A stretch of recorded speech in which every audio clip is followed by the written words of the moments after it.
A young mother disappears without a trace, leaving behind more questions than answers. As police dive into the case, every new clue only makes things more puzzling. But eventually, a chilling trail of evidence leads them to a dark truth, one that no one saw coming.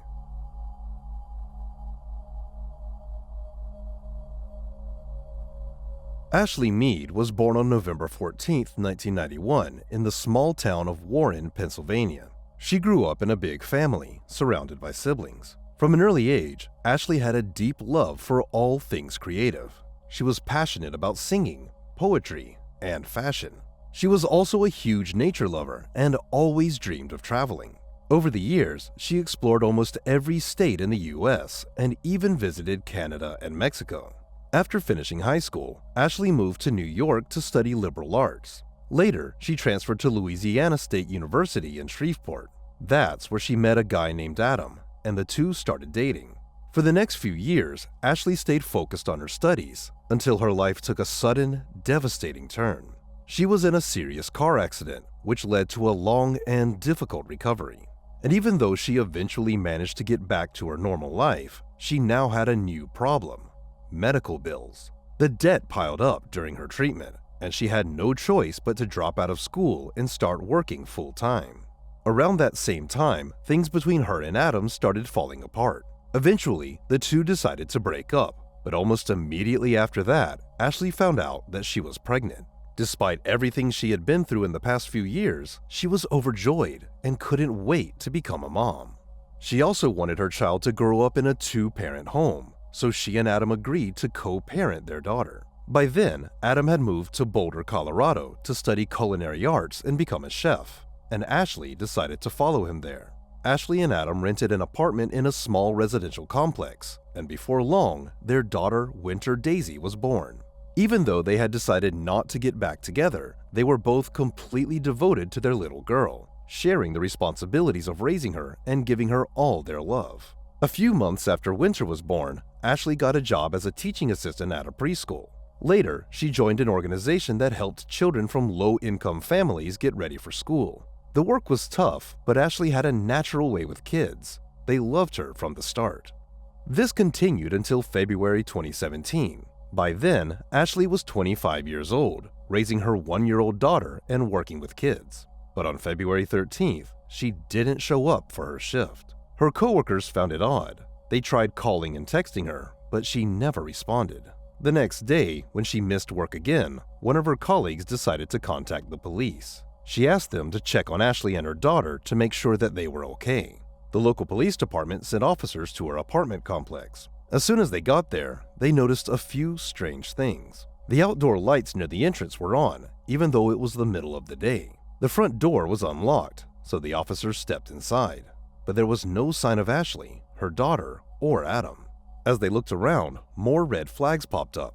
Ashley's belongings, her phone, driver's license, and purse were still inside, yet her car was missing from the parking lot, which didn't make sense. Then, in the kitchen, they found something even more unsettling: a half-cooked meal left in the oven, as if someone had started making dinner but, for some reason, never finished, and never came back. All of this seemed suspicious, so the police decided to contact Ashley's parents. Her mother told them she hadn't heard from Ashley in days and had no idea where she might have gone. She also found it strange that Ashley had left her cat behind, something she never did. According to her mom, Ashley always took the cat with her wherever she traveled, no matter where she went. Desperate for answers, her mother started reaching out to family and friends, hoping someone had heard from Ashley. But no one had spoken to her in days. Meanwhile, the police tried calling Adam, but he wasn't answering either. And when investigators attempted to track his phone, they made another unsettling discovery: it had been turned off. As for Ashley's phone, the police handed it over to the experts, and they quickly uncovered several important clues. The data showed that the last time Ashley used her phone was on February 12th, 2 days before her coworker reported her missing. It was her day off, and she had spent it running errands with her daughter. She visited a few stores, picked out a new dress, and snapped some photos before heading home. After speaking with Ashley's neighbors, detectives were able to piece together more details about that evening. One neighbor recalled seeing her taking out the trash around 6 p.m. Then, sometime before 9 p.m., another neighbor heard a loud, heavy thud coming from Ashley's apartment. She thought it sounded like someone falling down the stairs. But after that, everything went silent, and she didn't hear anything else. This detail caught the investigators' attention, especially since Ashley's phone activity had stopped right around 9 p.m. That made them suspect something bad might have happened to her at that exact moment. Soon, they got another lead. Data from her phone revealed that, shortly before her disappearance, Ashley had started dating a man named Harvey. Detectives went through their messages and found something interesting.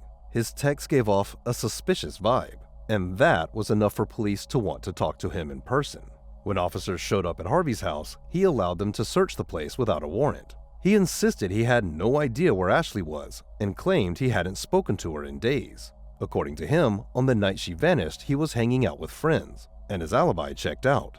They all confirmed his story. Harvey even let the police go through his phone, and the data backed up his claims. So for now, he didn't seem to be involved. With Harvey ruled out as a suspect, detectives kept searching for new leads. Since they still hadn't found any trace of Ashley, they decided to take a different approach, tracking down Adam's relatives in hopes of locating him. And that's when they finally caught a break. When investigators contacted Adam's parents in Louisiana, they revealed something interesting. Adam had stopped by their house just a day earlier, on February 13th. According to his parents, Adam had arrived with his daughter, but without Ashley. They were completely caught off guard by his visit, especially since he hadn't told anyone he was coming. That alone seemed odd, considering the drive from Colorado to Louisiana was almost 1,000 miles. But Adam had a simple explanation. He claimed he had been planning the trip for a while so that his daughter could spend time with her relatives. Despite the surprise, his family was happy to see them. Adam stayed the night, and the next day, he left for Arkansas to visit his grandmother. Detectives asked his relatives to reach out and tell him to call the police right away because they needed to know where Ashley was. At first, Adam didn't pick up their calls, but eventually, he turned on his phone and contacted the detectives. Adam told them he had no idea where Ashley was and claimed he had been trying to reach her the entire time, but she never answered his calls or texts. According to his story, on the evening of February 12th, they got into a serious argument, one that turned physical. He admitted that he had hit her. After that, he decided to leave the house for a while to avoid escalating the situation any further, and he took Winter with him. He also admitted to taking Ashley's car, saying he didn't have one of his own. At that point in the conversation, Adam revealed that he had already left Louisiana and was driving through Oklahoma. Adam's story didn't sit right with the detectives. The more they thought about it, the more they suspected he might have played a direct role in Ashley's disappearance. But since he was in another state, they couldn't just bring him in for questioning. Then, they noticed a critical detail. Adam wasn't listed on Winter's birth certificate. Legally, that meant he had no right to take her out of state without Ashley's permission. So detectives used this to their advantage. They contacted police in Oklahoma and asked them to detain him. A few hours later, patrol officers spotted Ashley's car on the road. Adam was taken into custody, and thankfully, Winter was found safe with him. While detectives prepared for his interrogation, forensic experts searched the car, and what they found was deeply unsettling. Under one of the back seats, they discovered traces of blood. When they ran a DNA test, the results confirmed it belonged to Ashley. For the first time, investigators had physical evidence suggesting that Ashley might no longer be alive. But they still had no idea what had actually happened to her. That was about to change though, because another clue was just around the corner. Soon after speaking with Adam's parents, detectives received an unexpected call from his younger sister. She told them that she hadn't been able to see Adam and Winter the day they arrived. Instead, she stopped by their parents' house the following morning. By that time, their parents had already left for work, and Adam was supposed to be getting ready for his trip to another state. But the moment she walked in, his reaction caught her off guard. He looked genuinely shocked to see her. He seemed extremely nervous, and something about his behavior felt off. Then, she noticed something strange. Cleaning supplies were scattered everywhere, and it looked like Adam had been scrubbing something in the guest's bedroom. When she asked him what was going on, he gave her a bizarre explanation. He claimed he had suddenly felt sick and thrown up on the floor, so he was just trying to clean it up before leaving. She offered to help, but Adam immediately refused. Instead, he rushed her out of the house. Detectives wasted no time. they headed straight to Louisiana and began searching the house with a team of forensic experts. And what they found was horrifying. In the guest bedroom, where Adam had been cleaning when his sister walked in, investigators discovered multiple traces of blood. But that wasn't all. In the backyard shed, they found an electric saw and a barbecue lid, both covered in blood. When the evidence was sent to the lab, the results confirmed what detectives had already suspected. The blood belonged to Ashley. At this point, it was clear she hadn't simply disappeared. Something terrible had happened to her, but there was still so many unanswered questions. If Adam had killed her in Colorado, why would he transport her body more than 1,000 miles away? And what did he do with it after leaving his parents' house? As detectives prepared to confront Adam with all these questions, the case took another unexpected turn. That same day, February 15th, police in a small town in Oklahoma reached out with disturbing news. Earlier that morning, a gas station employee went outside to take out the trash when she noticed a suitcase sitting near the dumpster. It looked brand new, which struck her as odd. Why would someone throw it away? Curiosity got the best of her, and she decided to take a look inside. But the moment she unzipped it, she immediately regretted it. Inside were human remains. When police officers arrived, they confirmed that the suitcase contained a human torso. The remains were sent to a lab for DNA testing, but at first, investigators had no way of identifying the victim.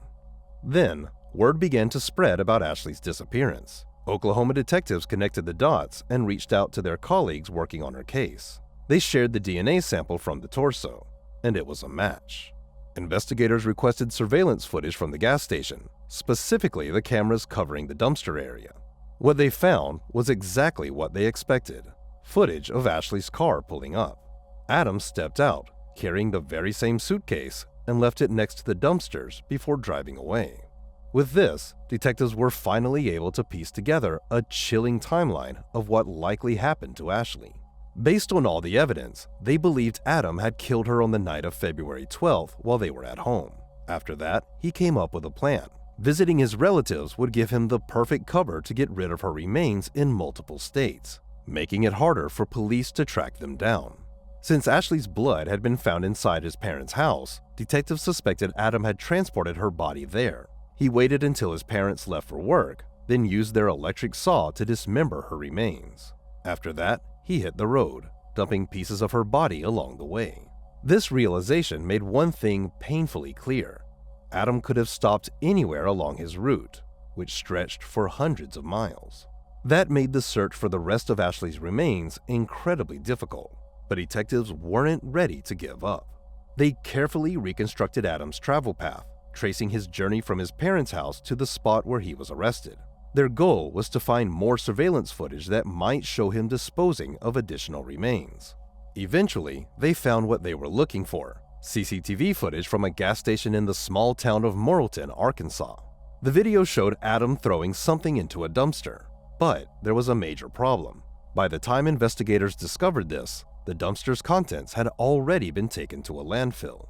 Determined to recover whatever he had discarded, police launched a massive search effort. More than 40 people were sent to comb through the landfill, but despite their best efforts, they found nothing. Even though Adam's guilt seemed almost undeniable, the fact that parts of Ashley's body were still missing posed a serious challenge. Without a full body, medical examiners couldn't determine her exact cause of death.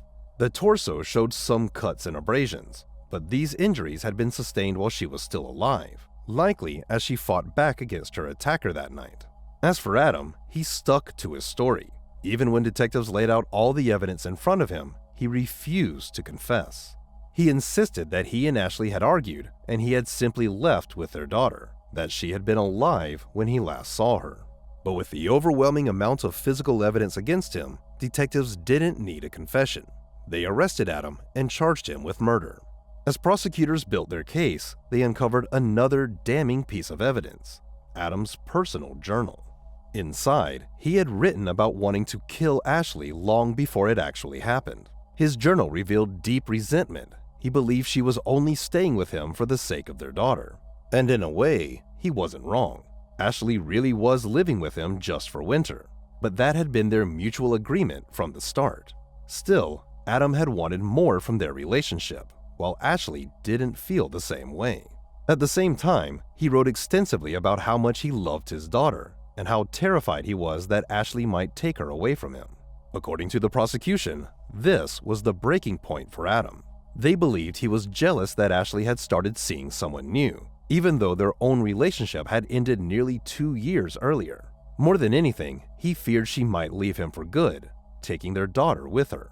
That, they argued, was what pushed him to commit murder. And, in a desperate attempt to cover his tracks, Adam tried to make it look like Ashley had simply vanished. He even called and texted her after killing her, pretending to be worried, as if he had no idea where she had gone. Before the trial began, it was revealed that Adam had been diagnosed with bipolar disorder and PTSD from his time in the military. But that didn't change a thing. He was still found guilty and held accountable for his actions.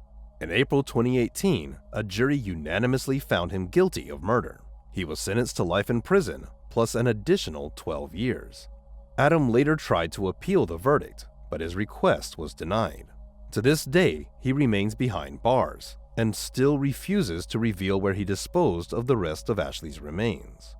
One final detail I want to mention.